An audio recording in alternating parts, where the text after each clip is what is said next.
The warship emerged from its dimensional fold like a blade cutting through silk. Commander stood on the bridge, his four eyes scanning the blue-green planet that hung in the before him. Earth. The humans called it Earth, such a plain name for a world that would soon belong to the Empire. Analysis, commanded, his translator converting his clicking mandibles into words his crew understood. Science officer manipulated the holographic display with her slender appendages. Standard nitrogen-oxygen atmosphere, Commander, 78% nitrogen, 21% oxygen, with trace amounts of argon and carbon dioxide. Temperature ranges are well within comfortable parameters. Gravity is 0.97 standard. Water covers approximately 70% of the surface. Allowed himself what passed for a smile among his species, a slight widening of his mouth plates. Perfect. A paradise world, and the intelligence reports suggest minimal defensive capabilities. They had conquered 47 star systems in the past century. Their armor technology was legendary, capable of withstanding plasma fire, kinetic weapons, and even sustained nuclear bombardment. There were marvels of engineering, powered by quantum cores and reinforced with molecularly bonded alloys that had taken generations to perfect. No known force in the galaxy could penetrate them. Deploy the advance landing party, ordered. Full combat configuration. Will establish a beachhead in their largest population center and demand immediate surrender. If they refuse, we proceed with standard subjugation protocols. 24 warriors assembled in the deployment bay, each encased in their fearsome battle armor. The suit stood 3 meters tall, bristling with weapons systems and sensor arrays.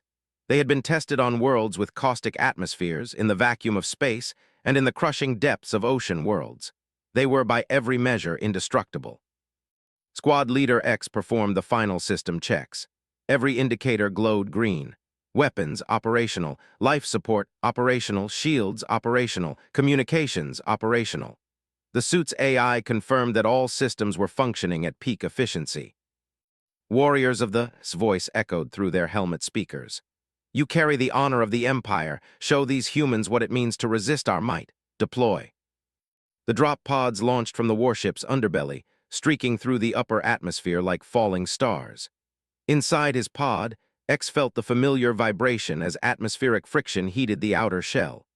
His armor's environmental systems compensated automatically, keeping his body temperature stable.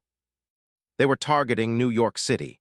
Intelligence had identified it as a major hub of human activity, with millions of inhabitants and significant infrastructure. The shock of seeing warriors materializing in the heart of their civilization would break their will to fight. It always did. The pod slammed into Central Park with ground-shaking force, leaving 24 smoking craters in the grass. X's pod hatch blew open with explosive bolts, and he emerged into the afternoon sunlight, his armor gleaming like polished obsidian. Form defensive perimeter, he commanded. Activate intimidation protocols. The warriors spread out, their heavy footfalls crushing the earth beneath them. Humans scattered, screaming and running in all directions. Perfect. Fear was an excellent weapon. X activated his external speakers. People of Earth, you will cease all resistance and submit to authority. Your world now belongs to the Empire. Compliance will be rewarded. Resistance will be met with. His words cut off as his helmet display flickered. A warning symbol appeared, yellow at first, then shifting to orange. Atmospheric contamination detected. X frowned inside his helmet. That made no sense. The scans had shown a perfectly normal atmosphere. He checked his external sensors. Nitrogen, 78%. Oxygen, 21%. Everything was exactly as predicted. Another warning appeared. Microcorrosion detected on outer armor plating. Section 7. Hull integrity, 99.8%. 99.8%. X stared at the readout. That meant 0.2% degradation in less than 30 seconds of exposure. Squad status report, he called over the tactical channel. Sir, I'm reading minor corrosion alerts, replied Warrior L. Nothing serious, but the suit AI is flagging atmospheric interaction. Same here, confirmed Warrior. 0.1% degradation in multiple areas. X opened a channel to the warship. Commander, we're experiencing unexpected atmospheric reactions with our armor. Request immediate analysis. On the warship, exchanged concerned looks with his science officer. Run a deep scan of their armor composition versus the atmospheric elements. Appendages flew across her console. Commander, I don't understand. The atmosphere is exactly as predicted. There's nothing that should interact negatively with our armor alloys. Our suits have operated in far more hostile environments. Then explain the corrosion reports I'm receiving, snapped. Down in Central Park, X noticed something disturbing. The glossy black surface of his left arm plate looked different. He held it up to the light. Tiny pits had formed in the metal, thousands of microscopic holes that hadn't been there before. As he watched, the damage spread, eating deeper into the armor like invisible acid. Hull integrity, 99.5%. The degradation was accelerating. Commander, something is eating through our armor, X reported, keeping his voice calm despite the growing alarm he felt. I can see it happening. Whatever it is, it's not showing up on our sensors. Human authorities were arriving now. Police vehicles surrounded the park, their primitive projectile weapons trained on the warriors. X barely noticed them. He was too focused on his armor readings. Hull integrity, 99%. 98.7%. 98.3%. The rate of decay was increasing exponentially. Small flakes of armor material were beginning to fall from the suits like metal snow. All units return to drop pods immediately, X ordered. Emergency extraction. But when Warrior K reached his pod and attempted to seal himself inside, the hatch wouldn't close properly. The locking mechanism had corroded, its molecular bonds weakened by the same mysterious force attacking their armor. On the warship finally found something. Commander, I've detected trace amounts of oxygen radicals in the immediate vicinity of the landing party. Free oxygen molecules that are highly reactive. But that doesn't make sense. Molecular oxygen should be stable in Earth's atmosphere. Should be, demanded. Earth's oxygen is different from what we've encountered before, explained, her voice rising with alarm. It's not just oxygen, it's young oxygen, actively produced by biological processes. The planet is saturated with oxidizers. Oxygen, ozone, hydrogen peroxide compounds in the air from organic decay. Commander, their entire atmosphere is slowly oxidizing everything it touches. Their world is literally rusting our armor away at the molecular level. Blood ran cold. Recall the landing party now. But it was already too late for a clean extraction. X watched in horror as his armor's integrity dropped below 90%. The quantum power core's containment vessel was compromised. Warning klaxons blared inside his helmet. Abandon armor, he shouted to his squad. Manual release now. The warriors triggered their emergency release protocols. The armor split open along the back seam, and they stumbled out into the earth air, gasping. Without their suits, they stood barely 1.5 meters tall, their natural bodies thin and fragile compared to the might of their mechanical shells. And the oxygen-rich air burned their lungs with every breath. X fell to his knees, coughing. His species had evolved on a world with low oxygen content. This planet's atmosphere was intoxicating, overwhelming their respiratory systems. It was like breathing pure fire. Around them, their precious armor suits collapsed, the metal frames no longer able to support their own weight as oxidation ate through critical structural points. 24 of the most advanced war machines in the known galaxy, reduced to corroding scrap in less than 5 minutes of exposure to Earth's atmosphere. Human soldiers approached cautiously, weapons raised. They looked confused, staring at the small, gasping aliens who moments before had seemed so intimidating in their towering armor. X tried to stand, tried to maintain some dignity, but his legs wouldn't support him. The oxygen was making him dizzy, drunk, his vision blurred. Help, he wheezed in broken English, a language his translator implant still functioned enough to process. Please, can't breathe. A human medic, a young woman with dark skin and kind eyes, approached slowly.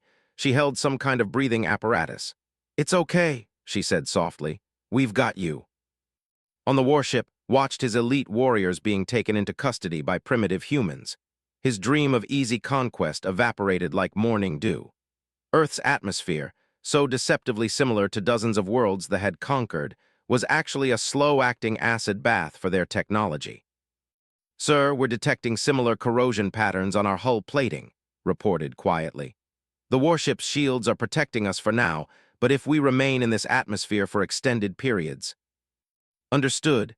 Their ship, like their armor, had been designed for 100 different hostile environments. But not this one. Not a world where the very air was hungry, where oxygen molecules sought to bond with everything they touched, where life itself had transformed the atmosphere into a slow-burning oxidizer. The humans hadn't defeated them with superior weapons or tactics. Their planet itself was the weapon, and the had walked into it blind. "Retreat to high orbit," ordered, his voice hollow. "Maintain position outside the atmosphere and contact the landing party's captors. We need to negotiate for our warrior's return." As the warship climbed away from Earth's surface, stared at the blue planet below. Beautiful, deadly. A world that had learned to weaponize its own air against anything that didn't belong. Dr. Sarah stood in the containment facility, studying the warrior through the observation window. The alien sat on a specially designed chair, breathing through a medical respirator that filtered and reduced the oxygen content of the air to levels his body could tolerate. Without it, he would be unconscious in minutes, dead in less than an hour. "Fascinating," she murmured, making notes on her tablet. "They're oxygen intolerant, not completely, but Earth's atmospheric concentration is toxic to them." General Stone stood beside her, arms crossed over his chest. "How is that possible? Their intelligence reports were accurate. They knew our atmospheric composition." "Knowing and understanding are different things," Sarah replied. "Look at this." She pulled up a holographic display showing chemical analysis. "They're based on what we've extracted from their database, has an oxygen concentration of about 8%. That's less than half of Earth's. They evolved in a low-oxygen environment. So our air is poisonous to them." "More like intoxicating," Sarah explained. "Too much oxygen causes free radical damage to their cells, disrupts their metabolism, and essentially burns them from the inside out. Slowly but inevitably. It's like us trying to breathe pure oxygen at high pressure. Eventually it would kill us." Grunted, "And their armor." "That's the really interesting part." Sarah switched the display to show molecular diagrams. "Their armor is made from advanced alloys, incredibly sophisticated, but they're all based on reduced metals, elements in their lowest oxidation states, stronger than steel, lighter than aluminum, more durable than titanium. On their world, in their low-oxygen environment, these materials are perfectly stable. But here our atmosphere is an oxidizer. General, do you know why iron rusts?" "Oxygen reacts with it." "Exactly. Iron plus oxygen plus water equals iron oxide. Rust. Now imagine that process happening at the molecular level, accelerated by the sheer concentration of reactive oxygen in our air. Their armor didn't fail because it was weak. It failed because chemistry is chemistry, and oxidation is inevitable in an oxygen-rich environment." Stared at the warrior. "So their most advanced technology is useless here." "Worse than useless. It's a liability. Every piece of equipment they brought is slowly corroding. Their weapons, their tools, their ship's hull, everything. They're technologically advanced, but they're chemically vulnerable." In the containment room, X listened to the humans talking. His translator implant was still functioning, though it too would eventually fail as oxidation corrupted its circuits. He understood what they were saying, and the implications filled him with a despair deeper than any battlefield defeat. The Empire had conquered dozens of worlds. They had faced enemies with superior numbers, with powerful weapons, with advanced tactics. But they had never faced an enemy whose entire planet was fundamentally incompatible with existence. A human entered the containment room. He was older, with gray hair and tired eyes. He wore a military uniform decorated with insignia X didn't recognize. Through the translator, the man spoke. "I'm General Stone, United States Army. I'm told you understand English." X nodded slowly. Translator still working for now. "Good, we need to talk about your situation." "Prisoners of war," X said.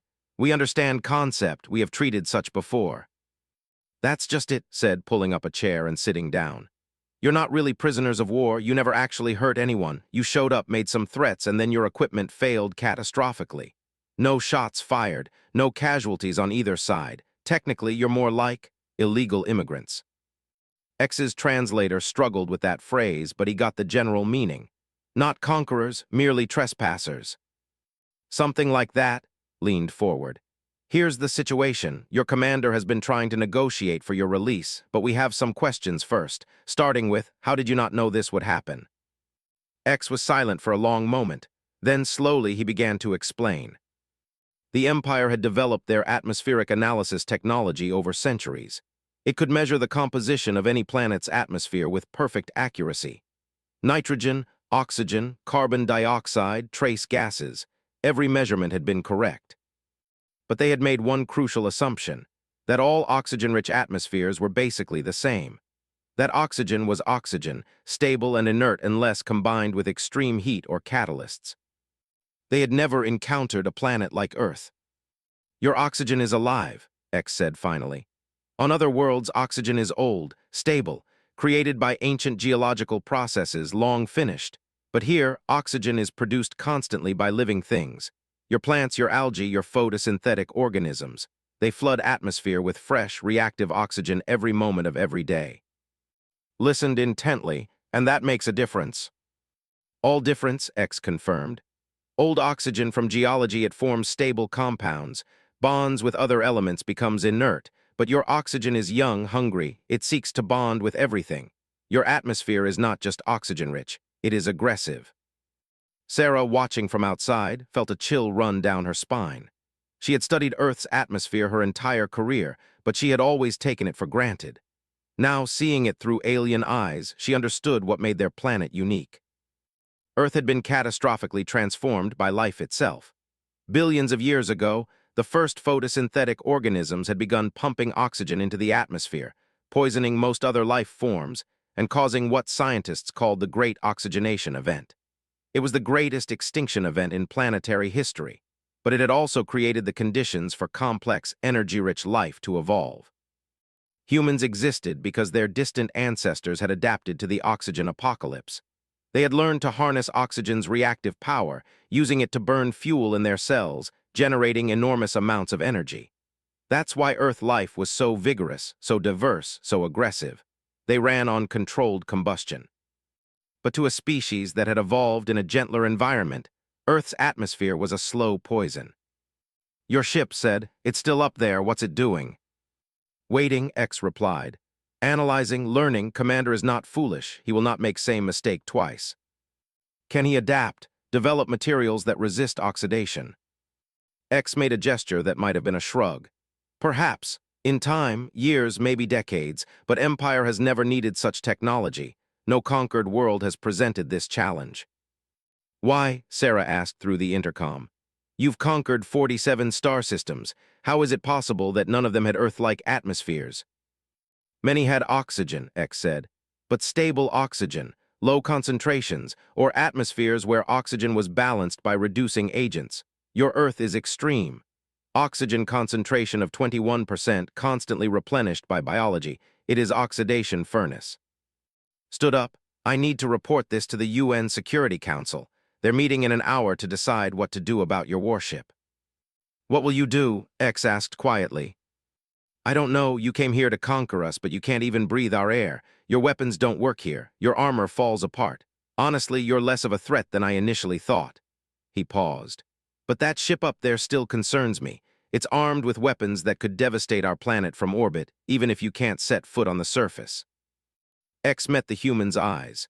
Commander is warrior, but he is not genocidal. He came to conquer, not to destroy. World with no inhabitants has no value to Empire. He will not glass your planet. Can you guarantee that?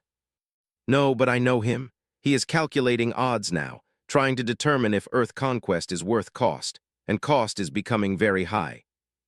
After the general left, Sarah entered the containment room herself. She approached X slowly, her scientific curiosity overcoming her caution. May I? She asked, gesturing to his arm. X extended it. Sarah pulled out a small scanner and ran it over his skin. The readings made her frown. Your cells are already showing oxidative damage, she said. Even with the respirator filtering the air, you're being exposed to more oxygen than your body can safely handle.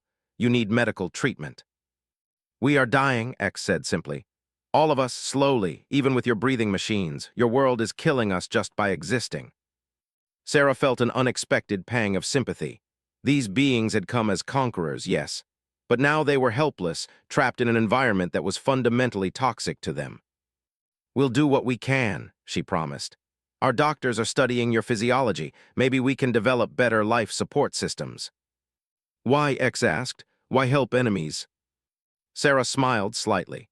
Because that's what humans do. We're contrary that way. You came here expecting us to be primitive and easy to dominate. Instead, you found a world that's trying to kill you and humans who want to help you anyway. Welcome to Earth. Nothing here makes sense. In orbit, Commander reviewed the data his science team had compiled. The picture it painted was grim. Earth was effectively unconquerable by conventional means. They could bombard it from orbit, yes, reduce its cities to rubble. But they could never occupy it, never extract its resources, never add it to the empire. The humans had won without firing a shot. Their planet itself was their defense system. Commander said quietly, I'm receiving a communication from the planet's surface, from their United Nations organization. They want to negotiate. Felt something he rarely experienced, uncertainty. What are their terms? They're offering medical assistance for our captured warriors. They're also requesting that we withdraw from their system entirely.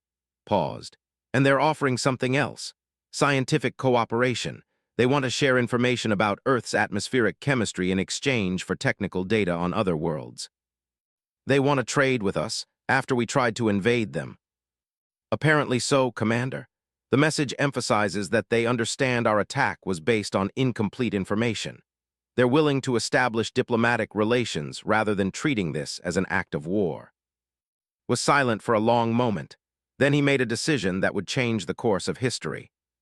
Accept their terms, all of them, and prepare a message for the High Council. Earth is to be designated as an off-limits world, too hazardous for operations. He paused, then added, but maintain diplomatic channels. These humans are strange, but perhaps that strangeness has value. Below on Earth's surface, X felt the respirators cool, oxygen-poor air flowing into his lungs.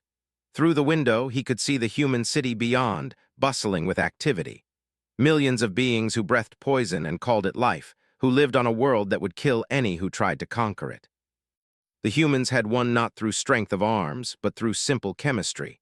They had evolved to thrive in an environment that was deadly to the... It was the most effective defense imaginable, a world that fought invaders automatically at the molecular level without conscious effort. And the humans didn't even realize how powerful that made them. For the first time in his military career, X felt something like respect for an enemy. These humans, these impossible survivors of their own planet's oxidation catastrophe, had adapted to an environment that no could tolerate. They were stronger than they looked, tougher than they knew. Earth had seemed like an easy target. Instead, it had proven to be unconquerable. The Empire would remember this lesson. Some worlds defended themselves with weapons and shields, but Earth's defense was built into every breath its inhabitants took, into the very air that 3 weeks after the failed invasion, the medical wing of the United Nations containment facility had been transformed into something resembling an alien hospital. 24 warriors occupied specially designed chambers where atmospheric conditions were carefully controlled. Each room maintained an oxygen concentration of 8%, balanced with nitrogen and trace amounts of helium to prevent pressure-related complications. Dr. Sarah had barely slept since they arrived. Her team had been working around the clock, learning physiology through a combination of their own observations and data reluctantly provided by Commander's medical staff aboard the orbiting warship. What they discovered was both fascinating and troubling.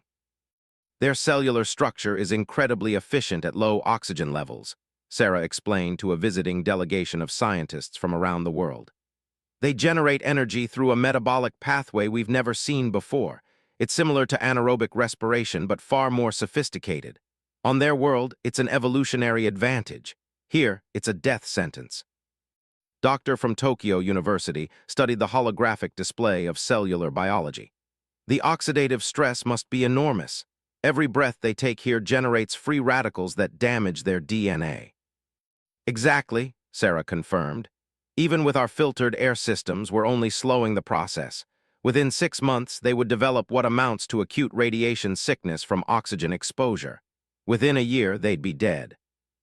Can we reverse the damage? Asked Doctor from Lagos. We're trying. Antioxidant therapy helps, but their biochemistry is so different from ours that most of our compounds don't work properly. We need to synthesize something specifically for biology. Sarah pulled up another display. The good news is that the medical team is cooperating. They've sent down detailed pharmaceutical data. I think we can develop an effective treatment within a month. In one of the containment chambers, X sat with two of his warriors, L and they had been moved into the same room after psychological evaluations suggested that needed social interaction to maintain mental health. The three of them had served together for 15 years, conquering 7 worlds in the name of the Empire. Now they were prisoners on a planet that poisoned them simply by existing. "The humans brought us entertainment," L said, gesturing to a screen on the wall. "Moving pictures, stories. I have been watching to learn more about them." "What have you learned?" X asked. "That they are insane," L replied, though his tone was almost fond. "They create fictional stories about fighting their own planet. Storms, earthquakes, floods, fires. They call them natural disasters and treat them as normal occurrences. Their world tries to kill them regularly, and they simply rebuild and continue." Made a clicking sound that indicated agreement.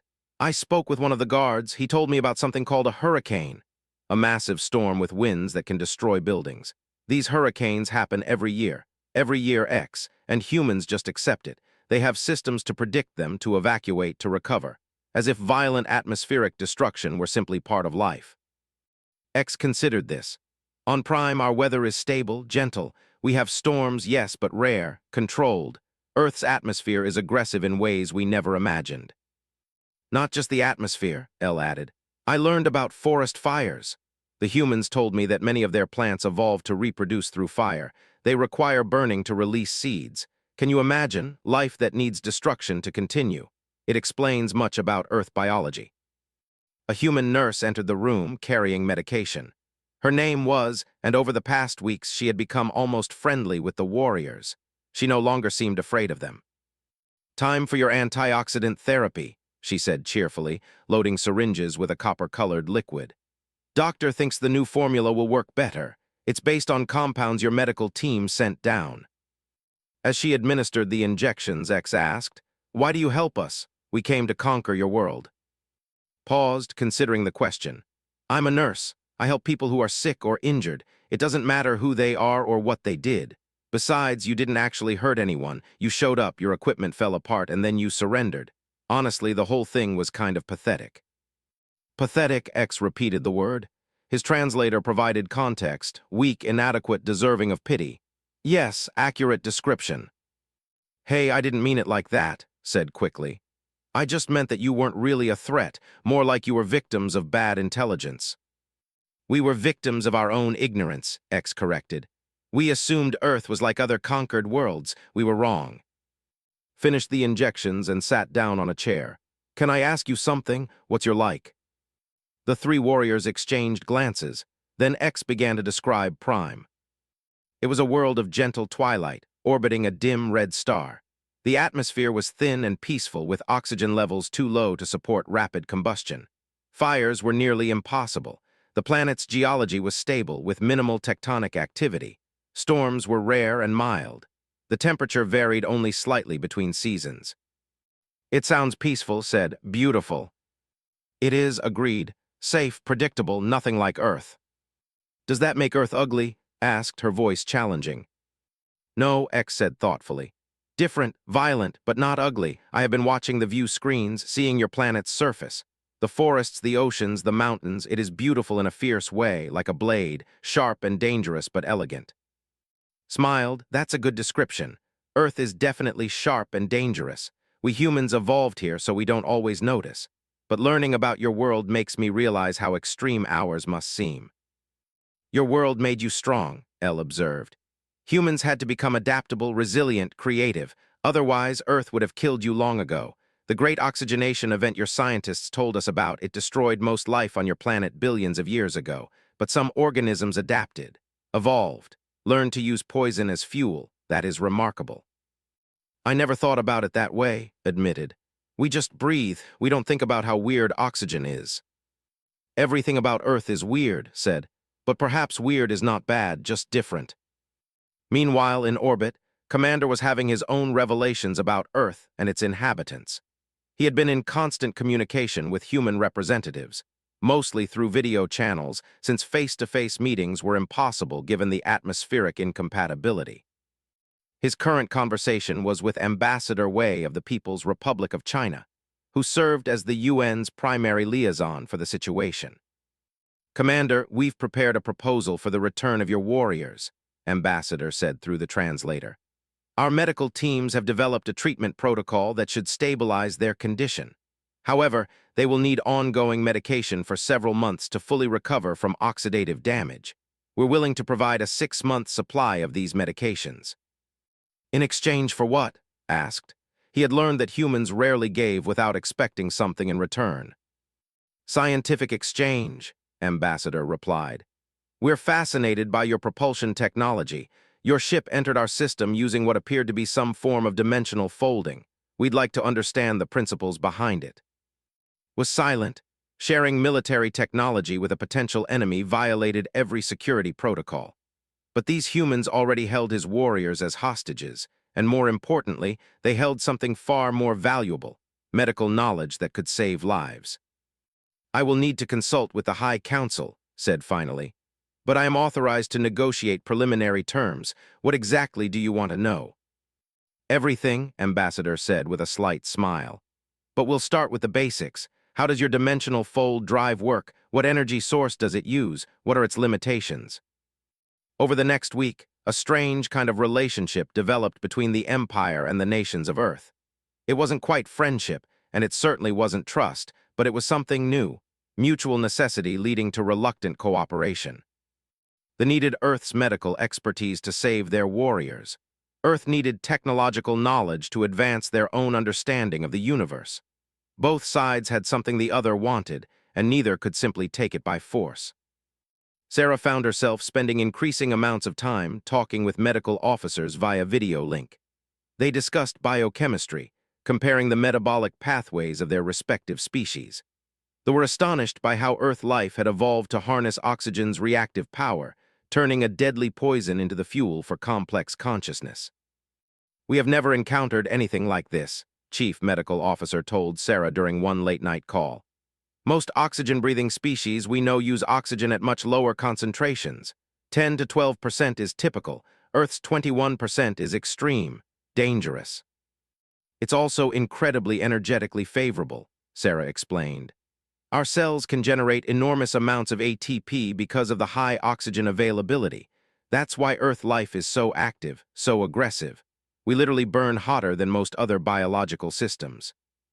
"It explains why your civilization advanced so quickly," observed. "High-energy metabolism supports larger brains, faster thought processes. You evolved intelligence rapidly because your planet demanded it. Adapt or die." "That's basically the story of Earth life," Sarah agreed.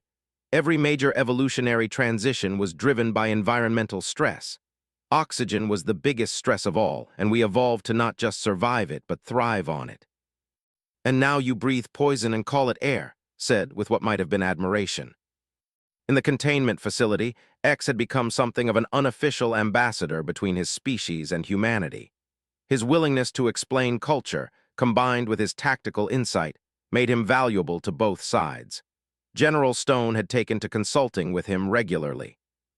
"Your empire has conquered 47 worlds," said during one of their conversations. "But Earth stopped you cold. Are you going to try again? Different approach, maybe?" X shook his head. "No, Earth is too expensive. To conquer this world, we would need to redesign all our technology. New armor, new weapons, new ships, all using materials resistant to oxidation. That would take decades and cost more resources than Empire would ever recover from Earth. Economically, it makes no sense." "So we're safe?" Yes.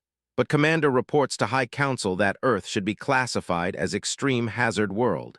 Other species may be warned away. You are dangerous not because of your weapons, but because of your planet itself. Leaned back in his chair. "You know what's funny? We didn't even know that. We've been worried about alien invasions for decades, building missiles and space defenses. Turns out our best defense was just breathing."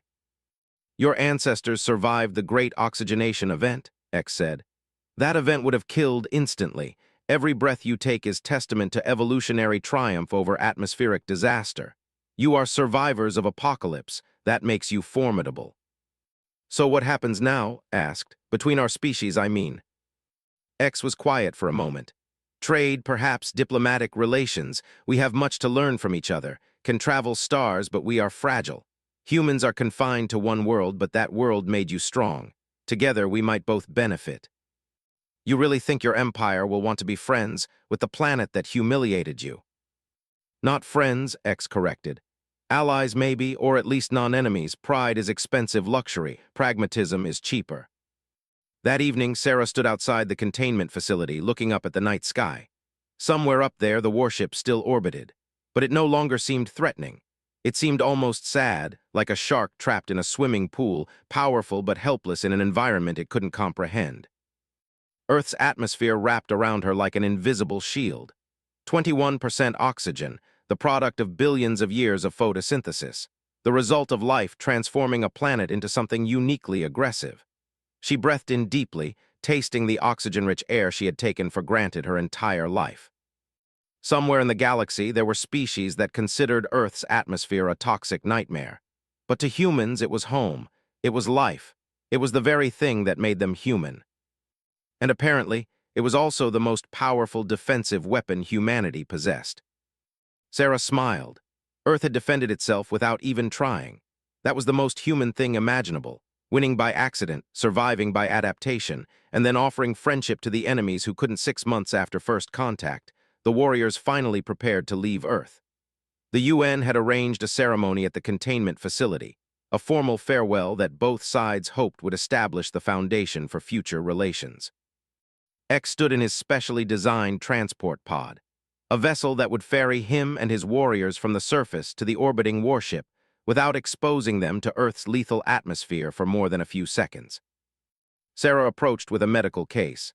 "This is 3 months of medication," she explained. "The antioxidant compounds we developed specifically for biochemistry. Your medical staff has the formula now, so they can synthesize more, but this should be enough to complete your recovery." X accepted the case with what passed for gratitude among his people. "You saved our lives, Doctor. We came as conquerors. You treated us as patients. This is not something Empire will forget." "Just doing my job," Sarah said, though she smiled. "Besides, you taught us as much as we taught you. Your biochemistry is fascinating. I've written 7 papers based on metabolic processes. You've made me famous in xenobiology circles that don't even exist yet." General Stone joined them, carrying a tablet. "The UN Security Council has approved the technology exchange protocols. Your empire provides information on dimensional fold travel. We provide data on high-oxygen biochemistry and oxidation-resistant materials. Everybody wins." "Everybody wins," X repeated. "Strange concept for military operation that began with conquest attempt." "Welcome to Earth diplomacy," replied. "We're unpredictable." Ambassador Wei arrived with a formal delegation of diplomats from various nations. "Commander has agreed to establish an embassy station at the edge of your solar system. It will be positioned in deep space, where atmospheric considerations aren't a factor. We'll establish a similar station at a neutral location in space." "Deep space embassies," X said, "because face-to-face meetings impossible. Our biology's too different." "For now," Sarah interjected, "but I've been working on something, theoretical at this point but promising." She pulled up a holographic display. "What if we could develop a medication that temporarily allows to tolerate higher oxygen levels? Something that boosts your cellular antioxidant systems without compromising your native metabolism. You could visit Earth for short periods, hours, maybe even days." X studied the display with interest. "This is possible." "We think so. It would take years to develop and test safely, but the principle is sound. Meanwhile, I'm also working on atmospheric modification technology that could create compatible environments in sealed facilities on Earth. Hotels, conference centers, tourist destinations even." "Tourist destinations," X said slowly. "You believe would want to visit Earth after what happened?" The nurse who had cared for during their confinement laughed. "Are you kidding? Once word gets out that Earth's atmosphere is deadly to most aliens, you'll have thrill seekers from across the galaxy wanting to visit. Humans love danger tourism. I bet other species do too." "Humans are insane," L muttered from behind X. "Profitable insanity, but still insane." The ceremony proceeded with formal speeches from various human representatives. The Secretary-General of the UN spoke about the importance of peaceful relations and mutual understanding. The President of the United States emphasized Earth's desire for scientific cooperation. The Chinese premier discussed trade opportunities. X listened through his translator, finding the whole affair both tedious and touching. Humans loved their ceremonies, their formal words, their symbolic gestures. It was so different from culture, where actions spoke louder than prolonged speeches. When it was his turn to speak, X kept it brief. Empire came to Earth expecting easy victory. We found instead a world that defeated us without firing weapon.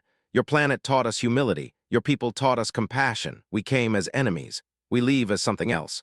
Not yet friends, but no longer enemies. Something new, something without name and language. Allies suggested. Perhaps, X agreed. Or perhaps something more complicated, something that requires new words. As the warriors boarded their transport pods, Sarah felt an unexpected sadness. Over the past months, she had grown to respect these aliens. They were warriors, yes, but also thoughtful, curious, capable of admitting mistakes and learning from them.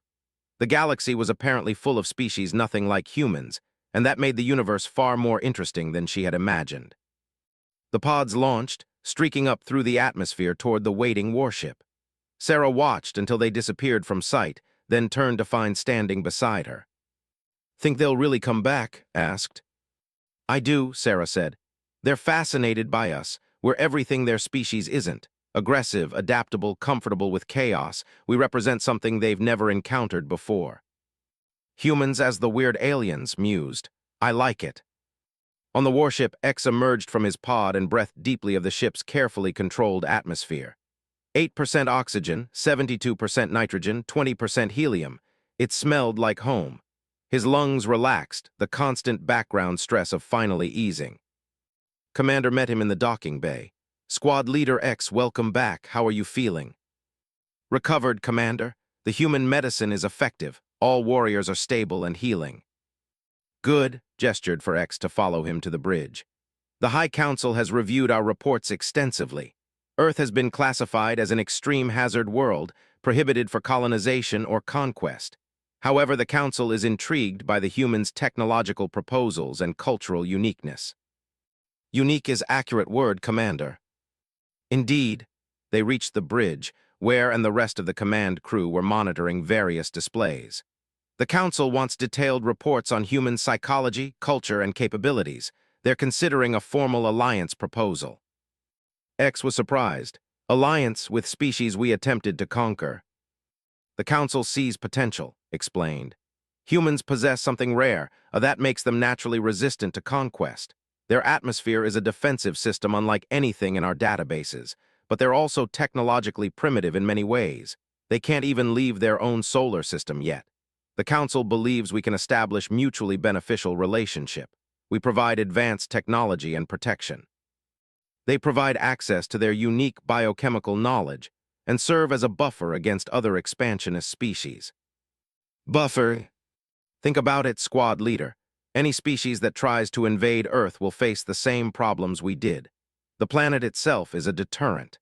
If we establish an alliance with Earth, we effectively gain a strategically positioned world that's nearly impossible for enemies to occupy. It's brilliant defensive strategy." X considered this. The High Council's thinking was typically pragmatic. They had turned defeat into opportunity, seeing Earth not as a conquest target, but as a potential ally whose very to most species made it valuable. "There's more," continued. "Intelligence reports suggest humans are advancing rapidly. Their technology improves exponentially. They went from primitive aviation to space stations in less than a century. They're aggressive learners, quick to adapt new concepts. With access to knowledge, they could become significant power within a few generations." "Dangerous," observed from her station. "Perhaps," agreed, "but better to have them as allies than as unknown factor. The Council believes humans could either be valuable friends or dangerous enemies. Better to ensure they're friends." X understood the logic, but something else occurred to him. "Commander, I spent 6 months among humans. They are not just strategically valuable. They are interesting, worth knowing beyond tactical considerations." Looked at him with all 4 eyes. "You respect them." "I do," X admitted. "They survived planet that would kill most species. They evolved to breathe poison and call it life. They are tough in ways or not, and they are generous. They helped us even though we threatened them. That is not weakness, that is confidence. Spoke up. The science team agrees with X's assessment. Human biochemistry is remarkable. They've shared data freely, teaching us about oxygen metabolism, oxidation chemistry, atmospheric dynamics. We've learned more about high-energy biology in 6 months than we discovered in the past century. Then we proceed with diplomatic protocols, decided. Prepare a detailed report for the High Council. Include all scientific findings, cultural observations, and strategic assessments. Recommend formal alliance negotiations. Yes, Commander. As the warship prepared to leave Earth's solar system, X returned to his quarters. He pulled up the view screen, displaying one final look at the blue-green planet below. Earth, a world that had defeated the Empire with nothing but chemistry and time, a planet so filled with reactive oxygen that it corroded their most advanced technology, a home to beings who thrived on what should have been lethal poison. He thought about the humans he had met, Doctor with her endless curiosity, General Stone with his practical wisdom, with her casual kindness, Ambassador Wei with his diplomatic skill. They were so different from, yet somehow connections had formed, not friendship exactly, but something genuine.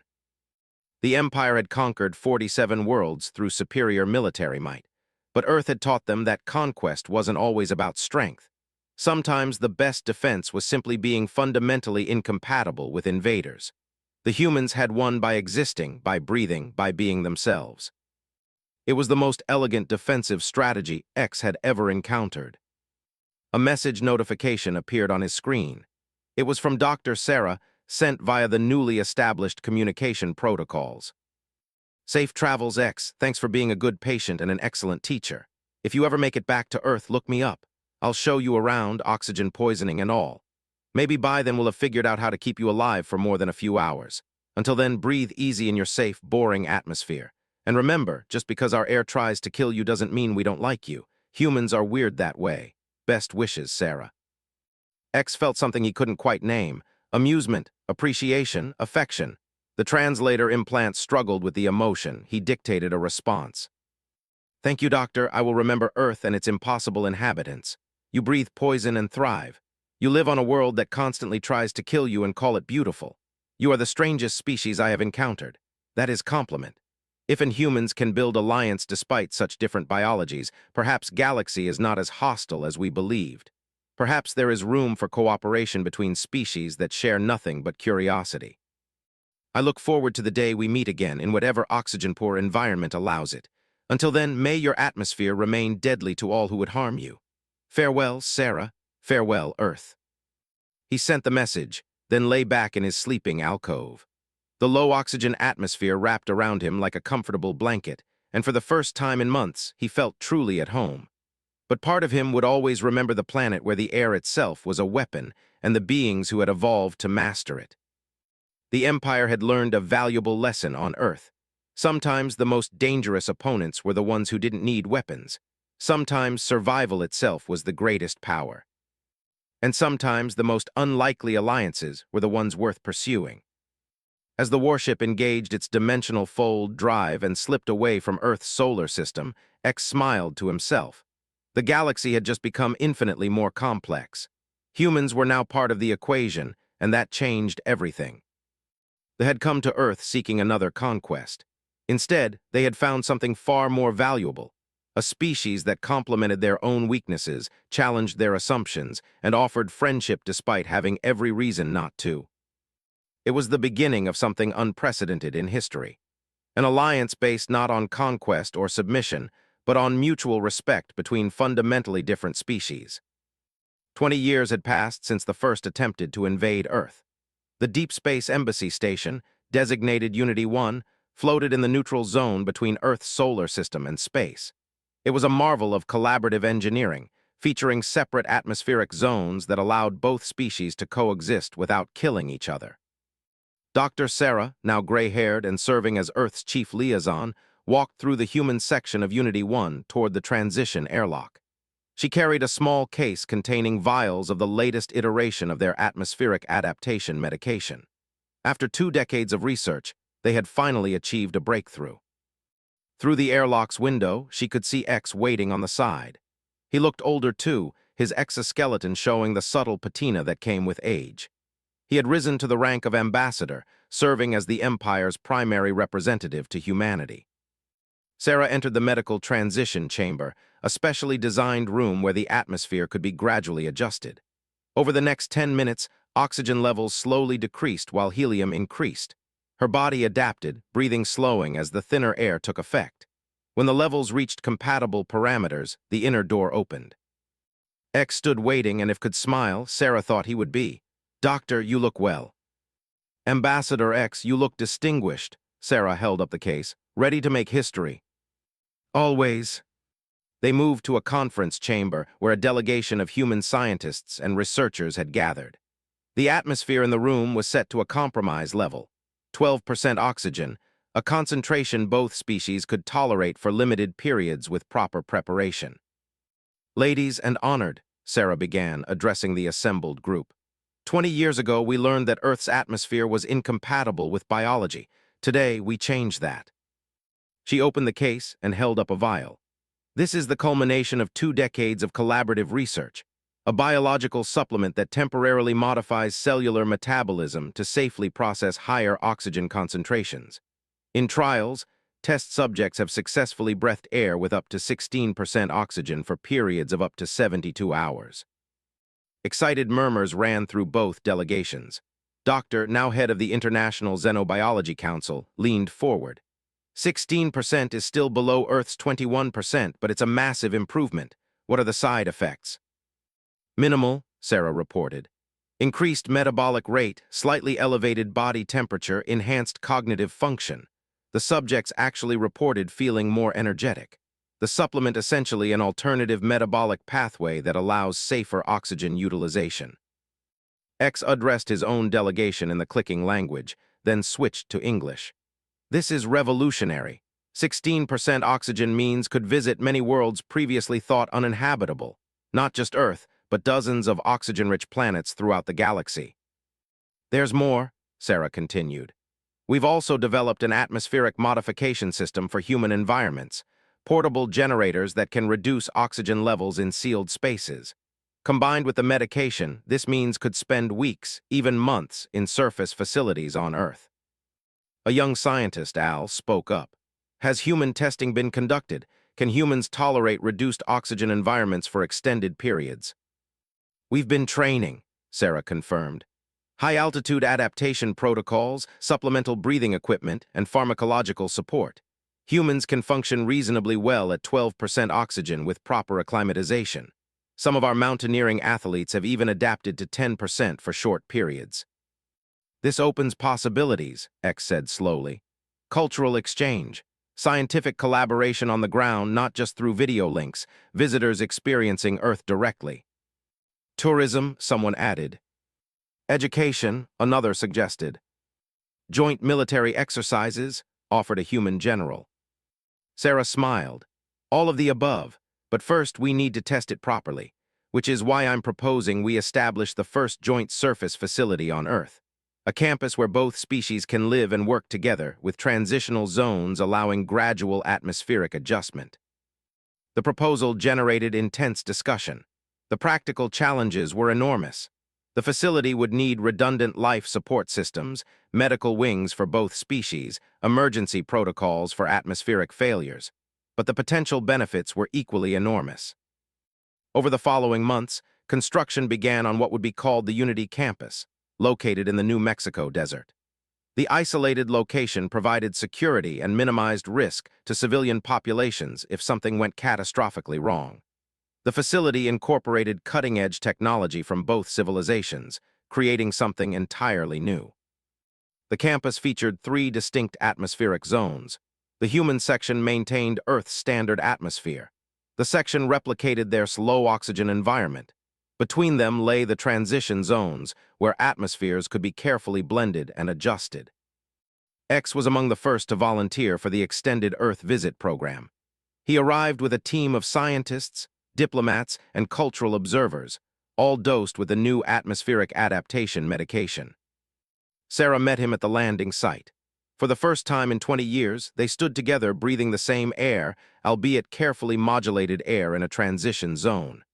The oxygen level was set at 14%, a compromise both could handle. How does it feel? Sarah asked. X took an experimental breath. Strange, energizing, I feel like I could run for hours. Is this what humans experience constantly? More or less, we're used to it, so we don't notice. But yes, high oxygen metabolism gives us considerable endurance. It explains so much about human behavior, X observed. Your restlessness, your constant activity, your rapid cultural changes. You literally burn faster than we do.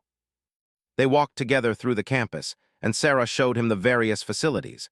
Laboratories where joint research projects were, living quarters designed to accommodate both species' needs, recreation areas where games from both cultures could be played, a library containing literature from two civilizations. In the human section's cafeteria, X encountered his first major cultural challenge: food. Human cuisine was dramatically different from nutrition paste. "What is this?" he asked, studying a pizza with fascination and horror. "Food," Sarah replied. "Bread, tomato sauce, cheese, various toppings, very popular on Earth." "It's disorganized," X observed. "Multiple ingredients mixed together. Food is efficient, uniform, optimized." "Food is boring," countered, who now worked as a cultural liaison at the campus. "Human food is about more than nutrition. It's about taste, experience, social bonding."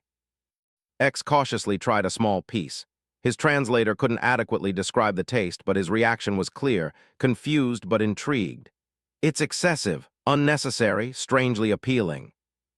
"Welcome to Earth," laughed, "where everything is excessive, unnecessary, and strangely appealing."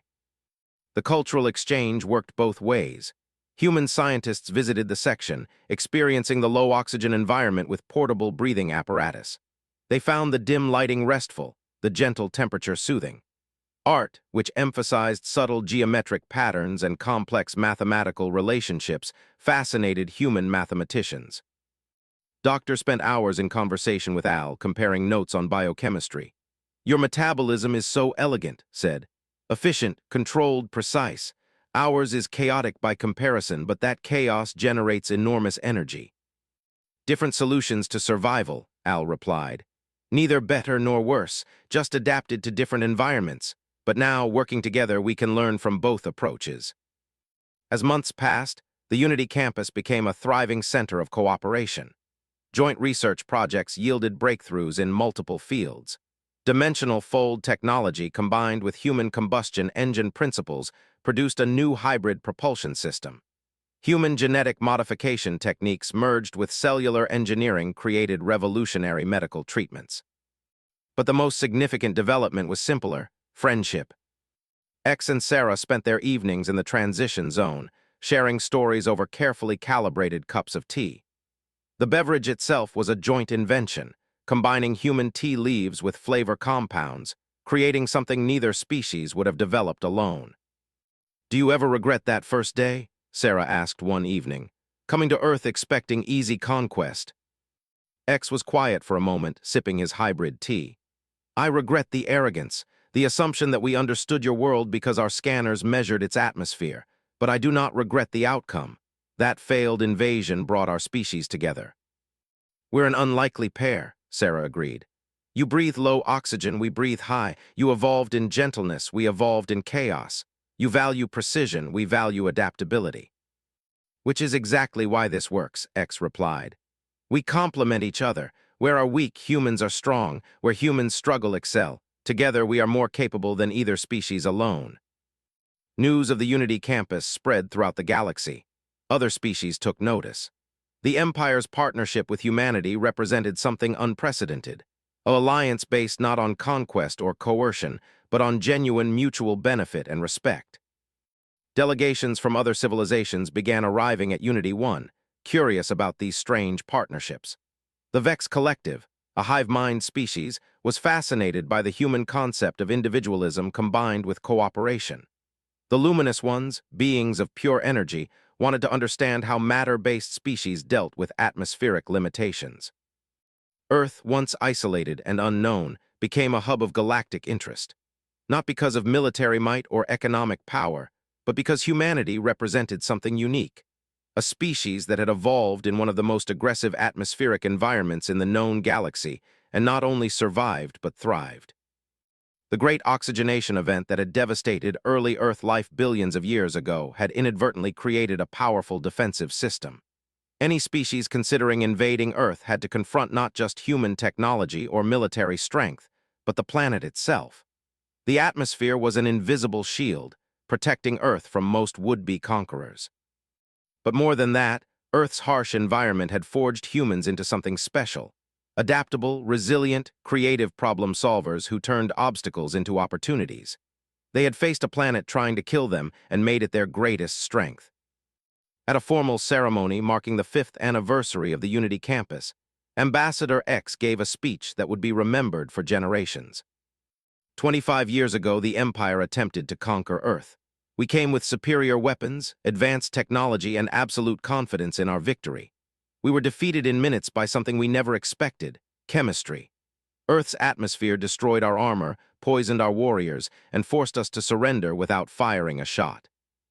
We could have fled in shame, never to return. We could have bombarded Earth from orbit in revenge.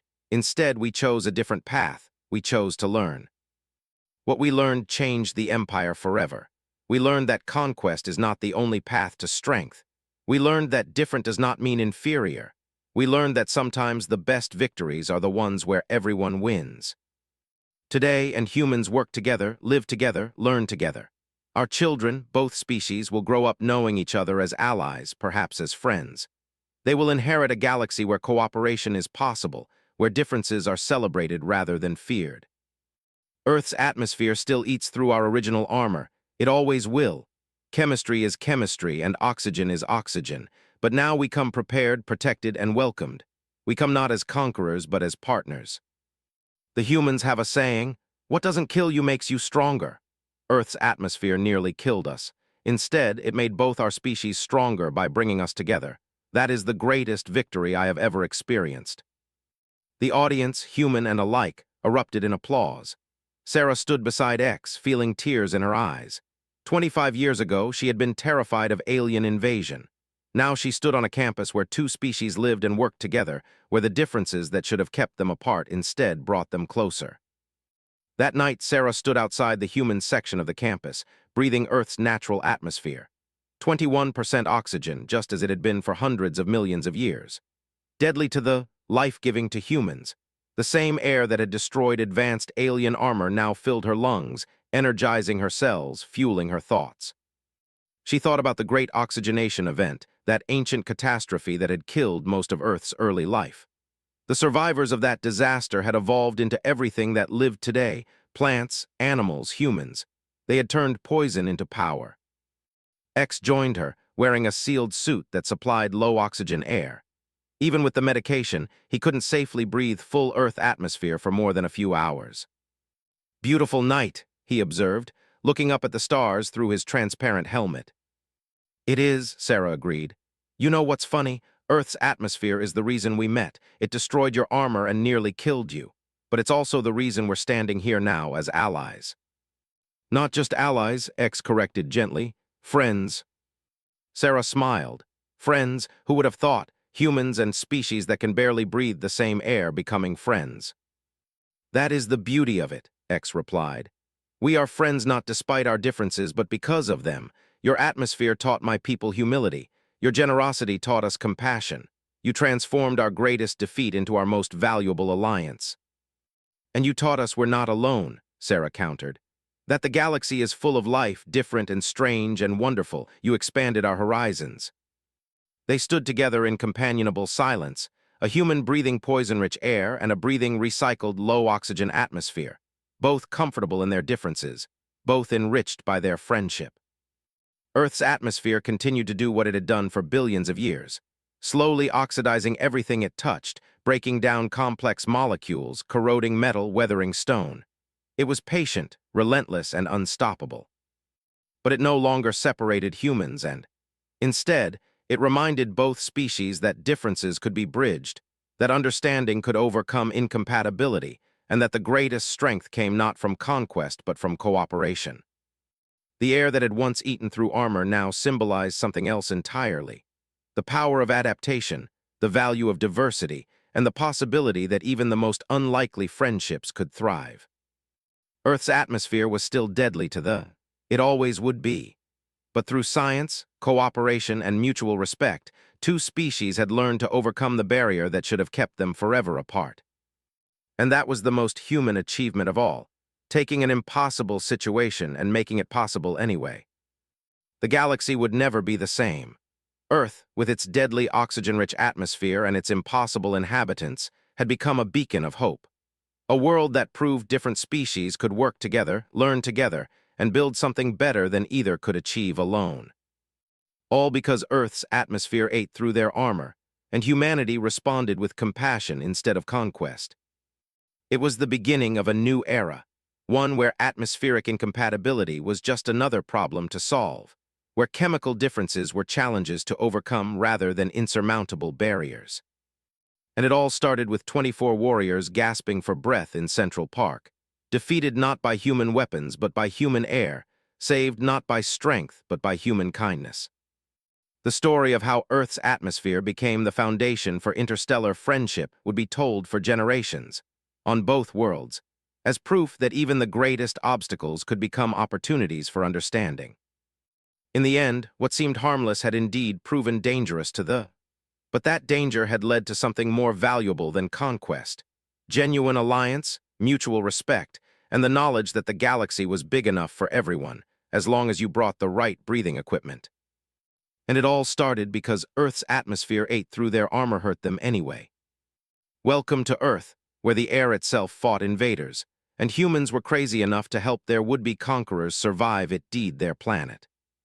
And that made them far more dangerous than any conventional military power that had ever faced. The Empire had just learned a valuable lesson. Sometimes the most dangerous weapons are the ones you can't see coming, the ones that seem harmless until it's far too late.